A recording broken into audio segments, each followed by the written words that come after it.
Welcome back, crypto enthusiasts. Today, we have an exciting topic to dive into: Bitcoin.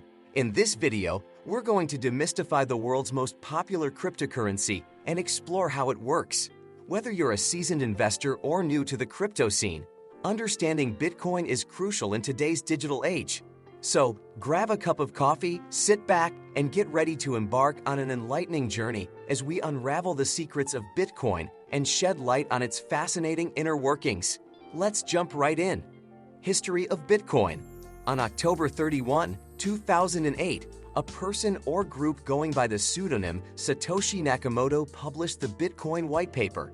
He wrote the Time-03 January 2009 Chancellor on the brink of second bailout for banks on the first Bitcoin block, which is also known as the Genesis block, in reference to the headline that day in the newspaper.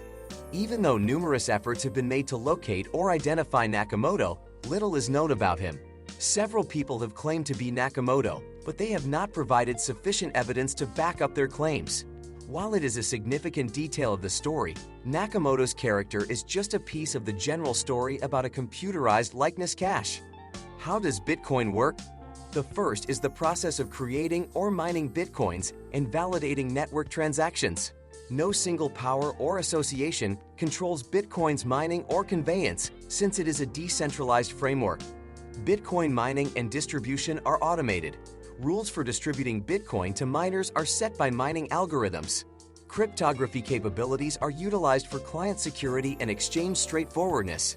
Database verification among Bitcoin's network's nodes or systems running the mining algorithms ultimately leads to consensus. Instead, a combination of cryptography functions that guarantee user privacy and transaction transparency and consensus algorithms that define the rules for awarding Bitcoin to miners is utilized. By downloading its mining software and a copy of its transaction database, anyone can mine Bitcoins. Every digger is a hub in Bitcoin's organization and holds a record of all exchanges that happen in the organization. These exchanges are coordinated into blocks, and each block has a header that focuses to the accompanying one in its chain. A third party checks a centralized system's ledger of entries to ensure that there are no frauds before validating and verifying transactions. Bitcoin is a different coin. Instead, transactions validation and confirmation are the responsibility of miners. They do this by looking at their digital ledgers that are stored. Client protection in the organization is guaranteed through utilization of the SHA-256 hash capabilities, which scramble and conceal client and exchange data. Pointers to the previous batch of transactions in another block are contained in these functions, which are part of a block header. Using the proof-of-work consensus protocol, Bitcoin is mined. The convention expects excavators to address numerical riddles while going up against one another.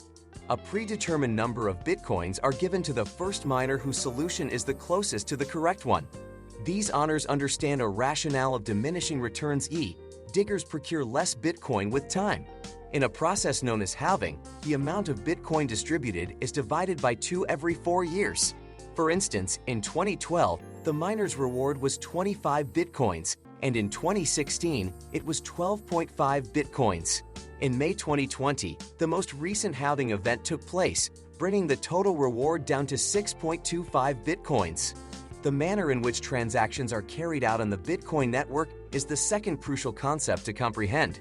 Take a very straightforward scenario involving Alice and Bob. Both have mined Bitcoins that are put away in their separate digital currency wallets on the web. Both public and private keys are used to protect the wallets. The public key, which is merely a hashed or scrambled version of the private key, is also referred to as an address and serves as a means of identifying each user's wallet on the Bitcoin network. The confidential keys are well defined for Alice and Sway and are utilized to get to the Bitcoin contained in their wallets. Alice will use her private key to access her crypto wallet and enter Bob's address on the Bitcoin network if she wishes to send 1 Bitcoin to Bob. After verifying the balances at the appropriate addresses and examining Alice's spending history to ensure that she is not double spending, miners will confirm the transaction and update their database after it is broadcast across the entire network. Crypto hash functions will make certain that Alice and Bob cannot be identified on the public ledger despite the miners verifying the transactions. Consequently, while Alice and Weave's exchanges are freely available on Bitcoin's organization, their singular characters stay stowed away. Alice owns the Bitcoin in her wallet as long as she controls her private key. Alice loses control of her coins if she divulges the key to another user or if her wallet is hacked. Is Bitcoin a store of value or digital payment system? Economists, Bitcoin enthusiasts, and the general public have all engaged in debate and controversy as the cryptocurrency has gained mainstream attention. A large portion of these discussions revolve around its personality and practicality in a cutting-edge finance framework supported by concentrated foundations and topographical limits. Bitcoin was designed and made available as a method of payment. Be that as it may, its plan and working bucks the regular rationale of such frameworks. It is not backed by a known asset like gold or a central authority like the Federal Reserve. Since its launch in 2008, it is accessible worldwide and has largely remained unregulated. A developing rundown of specialized issues in its organization has additionally muddled the case for Bitcoin as computerized cash. For instance, during the height of the 2017 price boom for Bitcoin, transaction confirmation times and network fees skyrocketed, making it an expensive and slow method of payment. Customers and vendors alike are less likely to accept Bitcoin. Notable financial analysts and legislatures have condemned Bitcoin and the possibility of digital forms of money as legitimate delicate in their nations. Leave a comment below and tell us what you think. If you liked the video, give it thumbs up. As always, subscribe to our channel to see more great videos. Thanks for watching.